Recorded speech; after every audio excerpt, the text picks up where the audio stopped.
Hello viewers, এই গরমে কিছুই তো খেতে ইচ্ছা করছে না, সবারই একই অবস্থা। তো তার মধ্যে যদি পাতলা এরকম যে ডালটার রেসিপি আজকে আমি নিয়ে এসেছি, এরকম ডাল যদি বাড়িতে হয় সেটা কিন্তু এই গরমে তেতো খেতে ভালো লাগে, আর তেতো খাওয়া উচিত এই সময়টায়। আমি যে রেসিপিটা আজকে নিয়ে এসেছি সেটা হচ্ছে ডাল শুক্তানি। একদম শুক্তোর সমস্ত মশলা পড়ে এতে, এবং শুক্তোর টেস্টটা এতে আসে এই ডালটায়।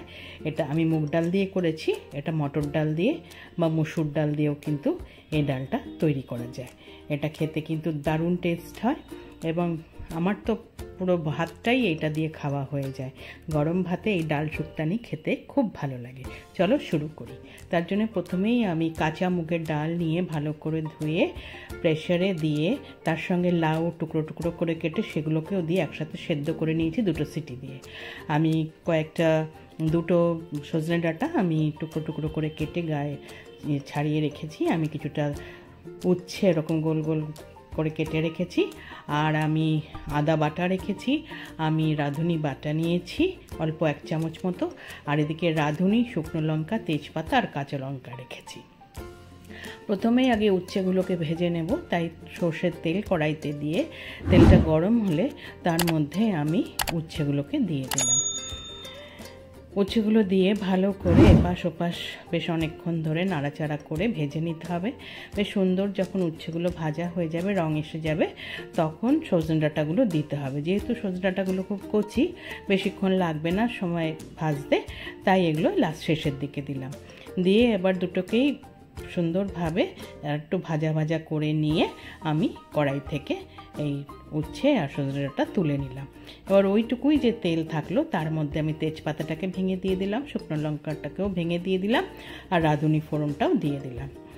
এইবার আমি ফোড়নটাকে তেলের মধ্যে শুকনো লঙ্কা, তেজপাতা সব কিছু ভালো করে মিশিয়ে একটু ভেজে নিচ্ছি। যে একটা সুন্দর গন্ধ বেরোবে তার মধ্যে আমি যে ভেজে রাখলাম উচ্ছে আর সজনে ডাঁটা সেটা আরেকবার দিয়ে একটুখানি ফোড়নের সঙ্গে মিশিয়ে নিলাম।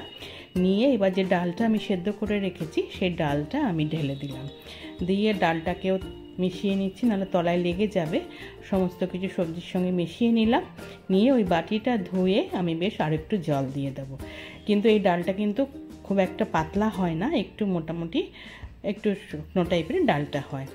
দিয়ে এবার আমি যে কাঁচা লঙ্কা 3টে রেখেছিলাম সেগুলো চিড়ে ওপর থেকে দিয়ে দিলাম। আমি হলুদ দিলাম 1 চিমটে, আর নুন দিলাম হাফ চামচ থেকে একটু বেশি, আর চিনি দিলাম ওই একই রকম ওই হাফ চামচ থেকে একটু বেশি। সমস্ত কিছু দিয়ে ভালো করে ডালটাকে আমি মিশিয়ে নিলাম। নিয়ে এবার ঢাকা দিয়ে গ্যাস সিম করে আমি 3-4 মিনিট হতে দেবো। 3-4 মিনিট পরে খুলেছি, আমার সজনে ডাঁটাগুলো সেদ্ধ মোটামুটি হয়ে গেছে। তো দেখে মনে হচ্ছে, আমি তবু একটা ডাঁটা তুলে এবার কিন্তু দেখে নেব যেটা সেদ্ধ হয়েছে কিনা ঠিক মতো। দেখো খুব সুন্দর সেদ্ধ হয়ে গেছে মোটামুটি, কিন্তু আমার এই ডাল শুক্তানিটা হয়ে গেছে। এইবার যে আদা বাটাটা আমি রেখেছিলাম সেইটাকে আমি ওপর থেকে দিয়ে দিলাম, দিয়ে মিশিয়ে নিলাম। মিশিয়ে নিয়ে এইবার যে রাঁধুনি বাটাটা রেখেছিলাম সেটাও দিয়ে দেব, সেটা দিয়ে দিলাম। দিয়ে এবার রাঁধুনি বাটাটাও আমি মিশিয়ে নিচ্ছি। দেখো এই আদা আর রাঁধুনি বাটা মিলে এই যে শুক্তোর যে গন্ধটা সেটা কিন্তু এই ডাল থেকে পাওয়া যাবে। আর এবার আবার একটু 2 মিনিট ফুটিয়ে নিয়ে তার মধ্যে আমি 1 চামচ ঘি দিয়ে দিলাম। ঘি দিলেই কিন্তু আমার এই ডাল শুক্তানি একদম রেডি হয়ে গেছে। একবার মিশিয়ে নিলাম, সমস্ত কিছু মেশানো হয়ে গেলে আমার এই ডাল শুক্তানি একদম রেডি। আমি গ্যাস বন্ধ করে ঢাকা দিয়ে 5 মিনিট স্ট্যান্ডিং টাইমে রেখে দিলাম।